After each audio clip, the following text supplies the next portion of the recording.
Yes, students.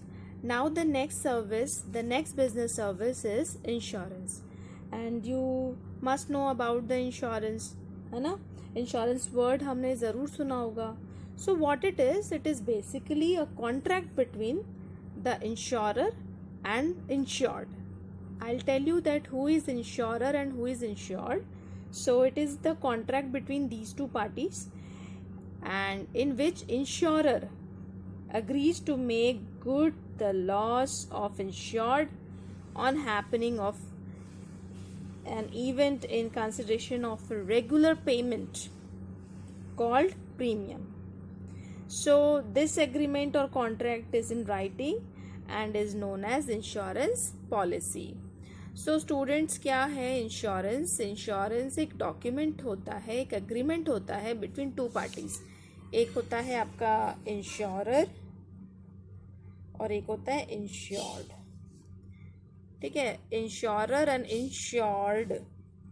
So insurer is the individual और firm, और we can say insurance company, ठीक है, जो एग्री करती है to compensate the loss of insured. कब? जब एक रेगुलर पेमेंट के उससे ना प्रीमियम पे किया जाता है. ओके. और इंश्योर्ड कौन होता है? इंडिविजुअल और फर्म, कोई भी who gets compensation of loss. So for this loss, how he or she or this firm or individual can get the compensation by paying regular amount of premium. So why we take service of insurance? Because nowadays it is becoming a very important part of everyone's life. Like it is given, risk is a part and parcel of business. Uncertainties are the main cause of business risk. आपको मालूम है uncertainties किसी के भी साथ हो सकता. Uncertainties means life is full of uncertainties. Means हमें नहीं पता आगे क्या होने वाला है.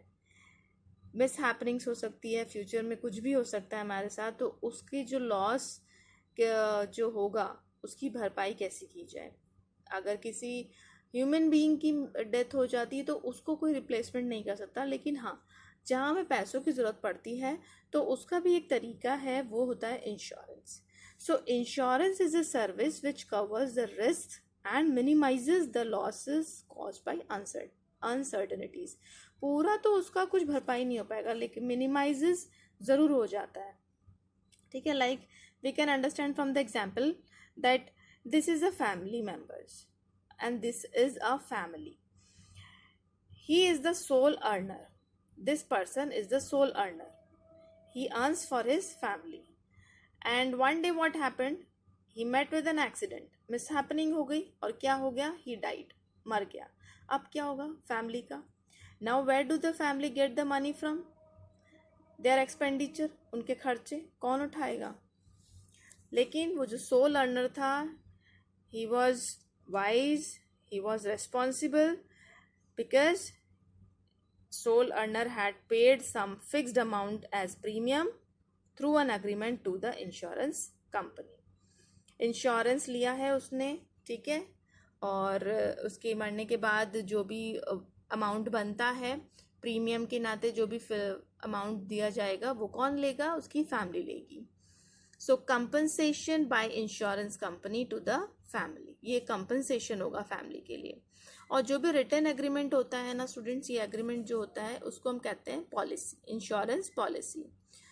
सो it is basically to minimise the impacts और अनसर्टनिटीज. सी, डेथ हो गई, उसको कोई भरपाई नहीं कर सकता, बट हाँ उसके बाद सबको लाइफ तो जीनी पड़ेगी, और लाइफ जीने के लिए पैसा चाहिए होता है. सोल अर्नर चला जाएगा तो बहुत मुश्किल हो जाता है, लेकिन उसने अगर प्रीमियम पे कर रखा है, इंश्योरेंस ले रखा है, तो कुछ अमाउंट जो बनता है उसका उसकी फैमिली को दिया जाएगा. तो कुछ टाइम के लिए वो लोग बहुत अच्छे से इन द सेंस वो पैसे अपने लाइफ में यूटिलाइज कर सकते हैं, और फिर वो खुद जब रेस्पॉन्स मिल जाए तब वो अर्न कर सकते हैं. ऐसा नहीं यार कि वो चला गया एकदम सब कुछ रहा ही नहीं. No. So it is an agreement in which one party agrees to pay an amount in case of a mishappening. Here agreement is policy. Premium a recurring amount. ठीक है, फिक्स्ड अमाउंट होता है, रेगुलर पे करना होता है insurance company को। Claim amount क्या होता है? Sum payable at the maturity of an insurance policy. ये क्लेम अमाउंट वो होता है कि इंश्योरेंस पॉलिसी मैच्योर्ड हो गई है, टाइम हो गया, तो वो पे किया जाएगा। सो इन दिस इंश्योरेंस कौन से टर्म्स हमको पता होने चाहिए? Insurer, the insurance company, the individual और फर्म, ओके, वो कंपनसेट, एंड इंश्योर्ड जिसको कंपनसेशन मिलता है।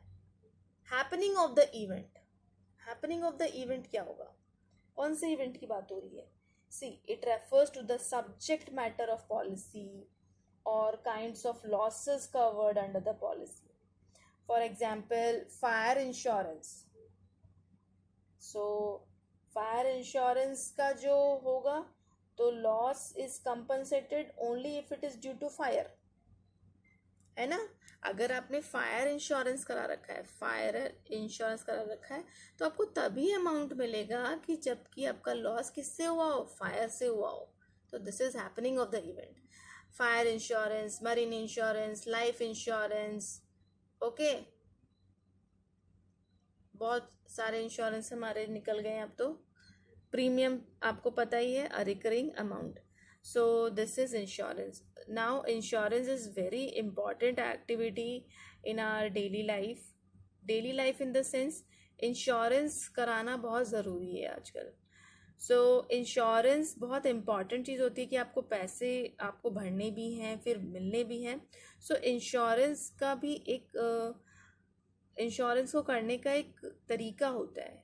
सो कुछ प्रिंसिपल्स होते हैं जो इंश्योरेंस कंपनी फॉलो करती है, ठीक है।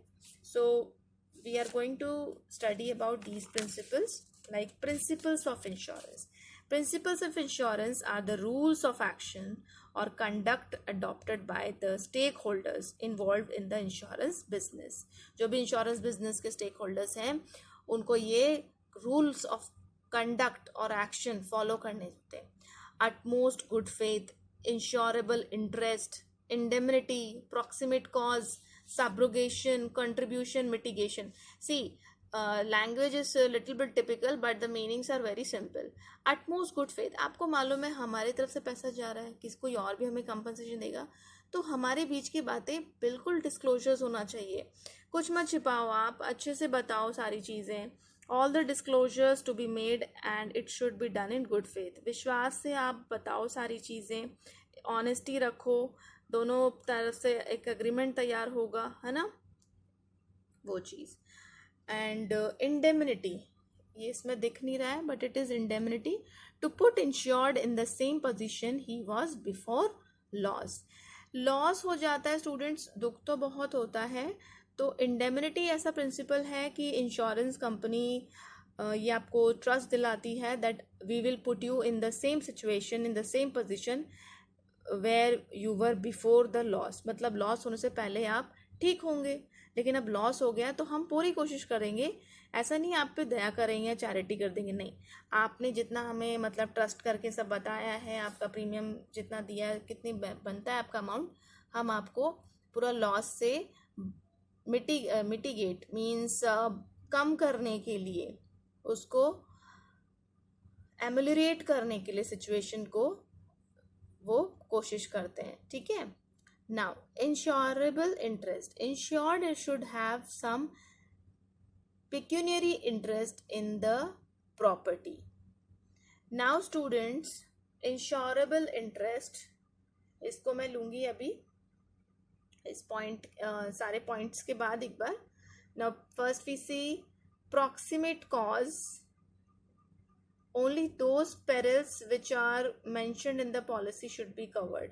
स्टूडेंट्स कुछ कंडीशन, जैसे फायर इंश्योरेंस हम ले लेते हैं, तो फायर इंश्योरेंस, फायर कैसे कैसे लग सकती है, किस किस सिचुएशन में हो सकता है, तो वो सारी चीज़ें, सारी कंडीशंस उसमें लिखी होती है। और ओनली दोज पेरेंट्स, वही कंडीशंस आपको वही conditions which are mentioned in the policy should be covered. अगर उन्हीं कंडीशन के तहत आप पे लॉस हुआ है, if you face any kind of loss, वही सिचुएशन जो एग्रीमेंट में है, ठीक है, तो इस तरह से एग्रीमेंट, बहुत बड़ा एग्रीमेंट तैयार होता है, अगर उनमें से ही है पॉइंट तो आपको policy should be covered. Now subrogation क्या होता है स्टूडेंट्स?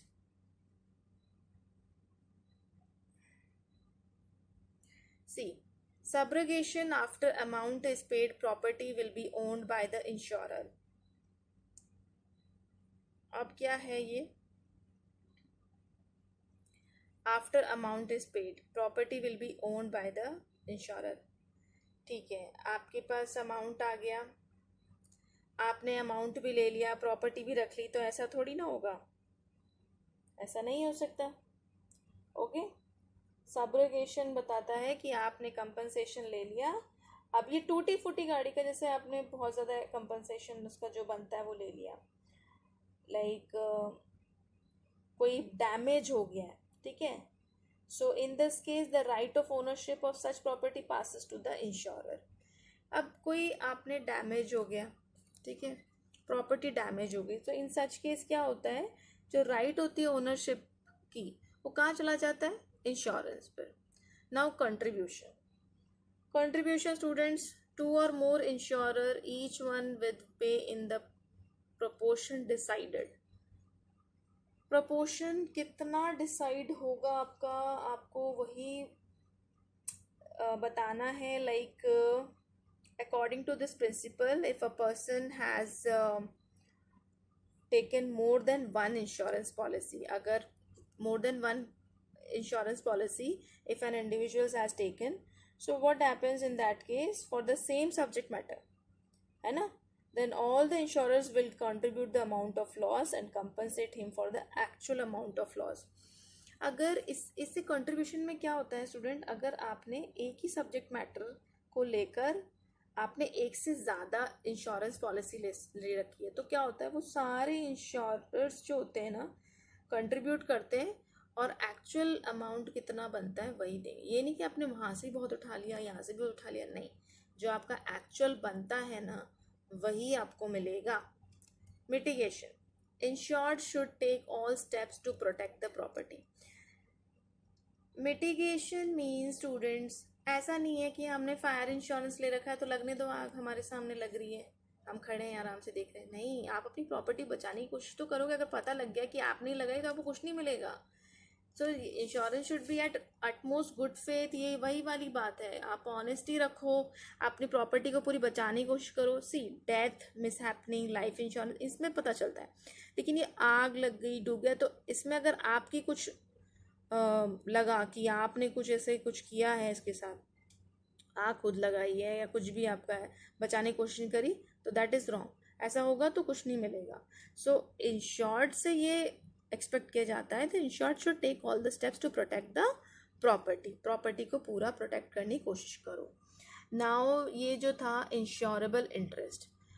इंश्योरेबल इंटरेस्ट क्या होता है, should have some pecuniary interest in the property.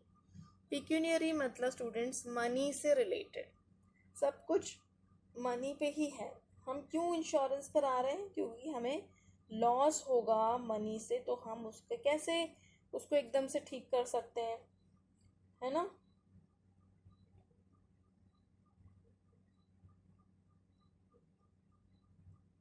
So this is like the insured must have an insurable interest in the subject matter of insurance policy, insurable interest.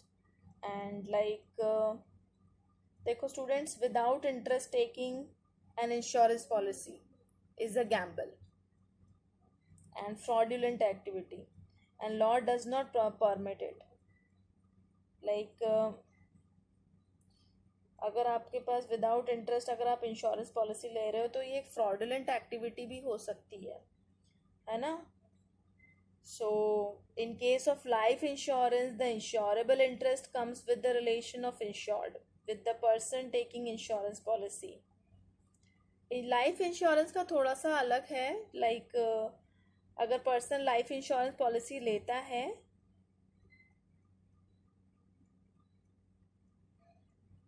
so for his spouse he can take the policy, okay, for his or her children, but he or she cannot take insurance policy for a stranger. किसी stranger के लिए नहीं ले सकता है.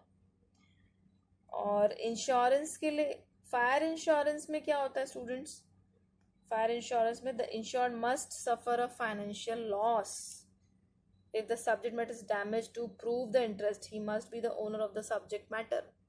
Pecuniary interest यही होता है कि आप आपका इससे मनी से रिलेटेड जो भी मामला है वो लिया जाएगा.